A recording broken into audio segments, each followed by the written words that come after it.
সর্বপ্রথম গুগল ম্যাপে যাবে। গুগল ম্যাপ ওপেন হয়ে গেল। এই ডান সাইডে রাইট কর্নারে দেখো, এটা আমার প্রোফাইল আছে, প্রোফাইলে গেলাম। প্রোফাইলে মানে এই যে turn in coordination your profile, your timeline, your টাইম লাইনে তুমি সারাদিনের কোথায় গিয়েছো না গিয়েছো সেটা পেয়ে যাবে। ইউর টাইম লাইনে হাত দেবে, দিলে তো এইবার দেখো এখানে কী লেখা রয়েছে নিচে, দেখাচ্ছি, নেট স্লো চলছে, টুডে লেখা আছে তো, হ্যাঁ এই টুডেতে হাত দেবে।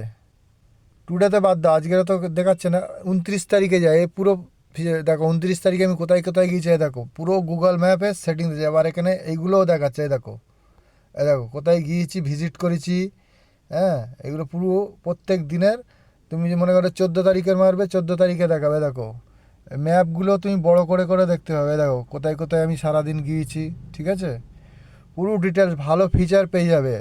প্লেস পেয়ে যাবে, প্লেসে মারলে দেখো কোথায় কোন কোন প্লেসে গিয়েছিলাম, ঠিক আছে, প্লেস দেখাবে, সিটিস দেখাবে, মানে টাইম লাইনে তুমি সব পেয়ে যাবে কোথায় কোথায় ভিজিট করেছে।